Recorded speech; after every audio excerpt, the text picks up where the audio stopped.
I'm a low-level US government employee. I just saw something I wasn't supposed to see. You know that meme about how presidents and governors, after getting elected, look super shell-shocked and stressed the next time they make a public appearance? Like the first thing that happens after you come into power is that you're pulled into a room and told all of the secrets of the world. Well, turns out it's true. As a matter of fact, it's a VHS tape. The 4-hour tape was always a bit of an urban legend at the office. I'll be keeping the details of my role in government very, very vague, but to be absolutely clear, I am very low level. My role is caked between layers of bureaucracy, and in the grand scheme of things, it's a pretty inconsequential role. When you're working at my level, you're generally not privy to any high-level secrets. Yes, top-secret meetings did occasionally happen in our building, but my focus is pretty limited and heavily administrative. So you do what any other department does when you're in the bottom rung of the hierarchy. You discuss rumors, rumblings, crazy conspiracy theories, and everything in between. It's water cooler conversation for us. Man, I wonder what the folks at the top are doing right now. That kind of stuff. Out of all of the rumors that fluttered around the office, the 4-hour tape was always the one I found the most fascinating. The crux of it. Once you reach the highest clearance level, you are sat down and shown this tape. None of us knew what the contents of the tape were, or if a tape like this even actually existed, but it was fun to speculate about it every now and then. Most of the time, we found with our little rumors and conspiracy theories that the most mundane answer was usually the correct one. Life in general finds a way to surprise us with how boring everything can be. Now, there's something you should know about me before I continue. I'm a wimp. I'm meek, anxious, and generally restless. I'm a chronic rule follower. There is no part of me that wants to dig up secret documents and uncover the truth about what happens at the highest levels of government in our country. So when I discuss the events of 4 nights ago, please be mindful of that. I didn't ask for this, and I'm only sharing because I don't know how much time I have left anyway, and I can't live with this stuck in my conscience alone. It was nighttime at the office. I'm known to be a bit of a chronic workaholic, and there was something I really wanted to get done before the week was over, so I was working later than usual. I went to print a document on what I thought was the printer in my immediate vicinity. The notification on my computer showed that my document was being printed, but I didn't hear any noise or paper coming out from my local printer. I checked the name of the device I selected, and it looked like I'd accidentally clicked on a printer that was being used on another floor. I sighed. In any normal circumstances, I probably would have just forgotten about that mistake and reprinted the documents on my local printer again. But our general management here is quite stringent on us making sure that all confidential documents are accounted for. We are not allowed to share department-specific documentation to other departments. Screw it, I thought. I looked up a map in my inbox showing the locations of all of the company printers. Turns out I'd accidentally clicked on the printer named Prince Charming on the 7th floor.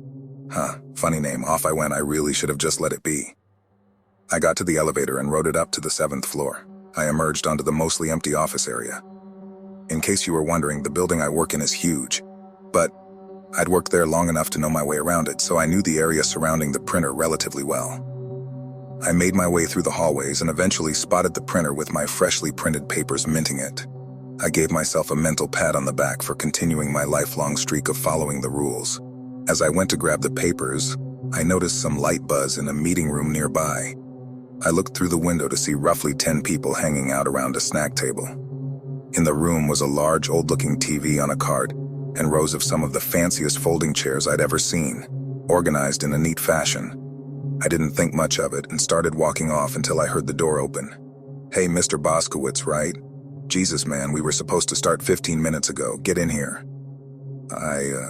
What? No. Sorry, I think you have the wrong, I don't care why you're late. Just get in here, grab a plate of snacks and sit down. We're starting soon.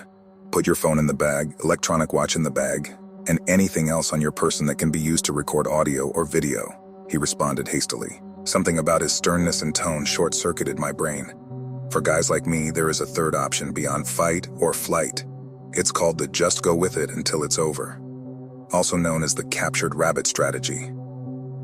I put my phone and my watch in the bag. I meekly tried to butt in with another, "Sir, I'm not Mr. Boskowitz," but he had already pulled me into the room at this point. He closed the door and walked to the front by the TV. I thought about making a break for it, but I decided to just see it through at this point, hoping deep down that whatever was happening was as inconsequential as my job was. Everyone had their snack plates and were heading to their seats. I awkwardly grabbed a muffin from the snack table, put it on a napkin, and took a seat in the very back row. Everyone was spaced out from each other. It didn't seem like any of these folks knew one another. I quietly sighed at the thought of having to sit through some sort of boring informational seminar or irrelevant training session. After a few minutes of everyone settling in, the man who originally brought me into the room started talking. There was an equally serious guy standing next to him and a Secret Service-looking fella standing in the corner. I started wondering to myself why we were going to watch a video off of a very old-school-looking TV. Felt like we were all back in elementary school or something. "All right, I just need to do a final run-through before we get started," the man at the front said. "I know you all read through the emails and signed your releases. I just wanted to recap some ground rules. You're allowed to get up and grab another snack, but beyond that, we want you to pay full attention to the tape once it starts playing. If any of you need to go to the bathroom, we strongly urge you to wait until the presentation is over. If you absolutely have to go, we will pause the tape and one of us will escort you. There is water in the corner by the snacks. Cups are right there as well. And, goes without saying. But any discussion of this presentation to folks who do not have top compartmented clearance is a breach of your terms of employment, a breach of your non-disclosure agreement, a breach of your multiple signed releases, a breach of the U.S. Criminal Code in the state of redacted, and a breach of the conditions laid out by the Committee for the Protection and Preservation of Human Consciousness." They started dimming the lights. Damn, it felt like I had missed any window of opportunity I had to leave. Too late. That committee name he highlighted sounded way above my clearance level. One of the men at the front of the room pulled out a VHS tape from a bag and very slowly and securely put it into a VHS player. He pressed play. I took a deep breath. Those water cooler conversations I'd had with my coworkers were starting to float to the top of my mind, but I quelled them. There was probably no need for panic. It was just a stupid government meeting, right? The tape started. The beginning was familiar enough. Various disclaimers about this being incredibly confidential material, yada yada yada. Insignias of relevant organizations, presidential libraries, etc. I'd seen lots of videos like this already, but wait. That insignia looked strange, like something was off. I scanned it. Presidential libraries. That same eagle. Those same stars. Weird. This time there was a navy blue hand on the left shoulder of the eagle. Did they update the logo? Before I had time to ruminate on it too much, the tape cut to a logo I had actually never seen before. Committee for the Protection and Preservation of Human Consciousness. The logo was just an image of planet Earth. Fair enough. The video cut to a room that looked similar to the Congress floor, but with some strange differences. Seats were much more spaced out. The podium looked like it had seen better days, and the whole room looked to be on a pretty steep incline. Everything was in black and white. It looked like there were about 50 people in attendance. It was hard to make out the faces. Everything looked very dated. Like the video was from the 40s or 50s. The tape lingered on this one shot for quite a while. Minutes passed. I noticed what looked to be a choir, all in outfit and perfectly huddled next to each other, standing in one of the corners of the room. It really felt like I shouldn't have been seeing this. None of this was meant for my eyes. After a few more minutes, the tape abruptly cut to an awkward angle video of a man speaking at the podium in the room. It was too zoomed in, enough that you couldn't see his eyes or his hair. It didn't look all that professional. I couldn't tell who he was. He spoke. "Members of the Committee for the Protection and Preservation of Human Consciousness, I thank you all for coming tonight. We are lucky to be in the good graces of our visitors today. Without rehashing our painful history." The tape cut to a camera slowly panning over all of the faces of the folks seated in the room. The attendees looked pained, somber.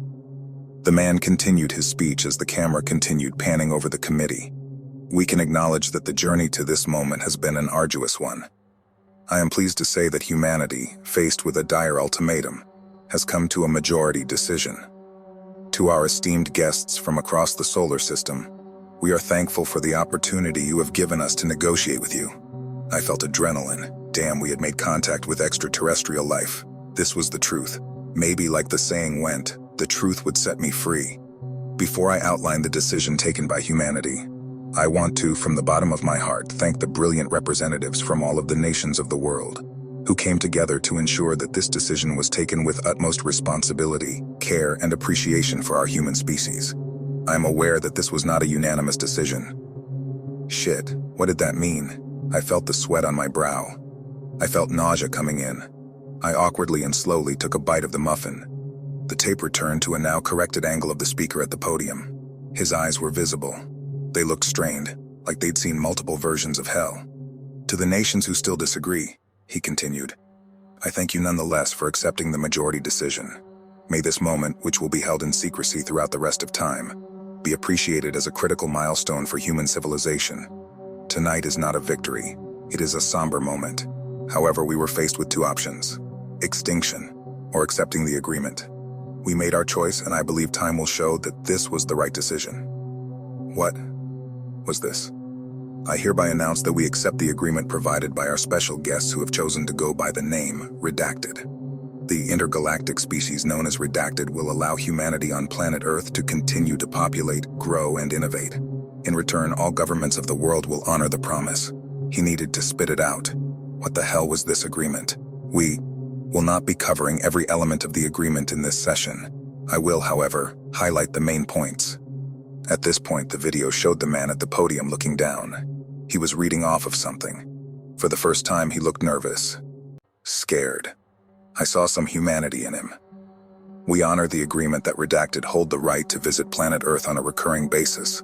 They will be allowed to consume, for the basis of nourishment, a majority of the human population on planet Earth. After every visit, the remaining humans on Earth will be expected to breed and grow to capacity in time for the next visit. We acknowledge that we will maintain a parallel history which will be shared with our world's population, to ensure that humanity stays motivated to continue existing as a species. This parallel history may suggest that mass extinction events are the results of man-made folly, as opposed to the work of external forces. For the first time, my fight-or-flight response was actually flight. I wanted to escape, but I didn't know what I'd even be running from. The last visit by Redacted was approximately in the year 1346, and it lasted 7 years. We will continue to honor our parallel history about this event. I just wanted it to end. The next visit, which will not be met with resistance, will be in the year 2028 and will run for 1 full calendar year on Earth, marking a 675-year gap between the last significant visit by the species known as Redacted. This visiting cadence is expected to speed up over time, as the remaining humans continue to sharpen their focus on building technology to allow humanity to reproduce in a speedy and productive manner. Jesus Christ. Our planet is a fucking farm. I wanted to look away, but I couldn't. The tape cut away to a larger view of the Congress-like room, the somber committee members in attendance, and the members of the choir in the corner who I could only imagine looked horrified. Where were the visitors? Why couldn't I see them? The camera then panned to a number of larger empty seats, the same slow style of video panning as the one that happened earlier with the committee members. No visible entities in the seats, but the seats themselves looked blurry. The man at the podium carried on with his speech as the camera pan on those blurry seats continued.